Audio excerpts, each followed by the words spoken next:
Helium gas మనం balloon gas అని కూడా పిలుస్తాం.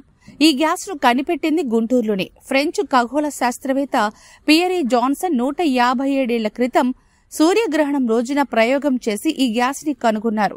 హీలియం గాలి కంటే తేలికైనది, రంగు, రుచి, వాసన లేని విషపూరితం కాని తటస్థమైన ఒకే అణువు కలిగిన రసాయన మూలకం. భూమిపై అరుదుగా, విశ్వంలో హైడ్రోజన్ తర్వాత ఎక్కువగా లభిస్తుంది. అప్పట్లో సూర్యుని ఉపరితలాన్ని గ్రహణం రోజు మాత్రమే చూడగలము అనే భావన ఉండేది. 1868 ఆగస్టు 18 నాటి సంపూర్ణ సూర్యగ్రహణ మార్గంలో మన దేశం ఉంది.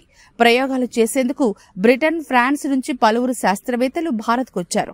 అలా వచ్చిన పియరీ గుంటూరులో ఓ ఫ్రెంచ్ వ్యాపారికి చెందిన ఎత్తైన భవనంపై ప్రయోగాలు చేసి హీలియాన్ని కనుగొన్నారు.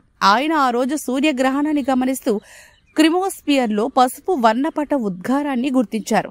ఆ క్రిమోస్పియర్ వాయు రూపంలో ఉందని చూపి హీలియాన్ని ఆవిష్కరించారు.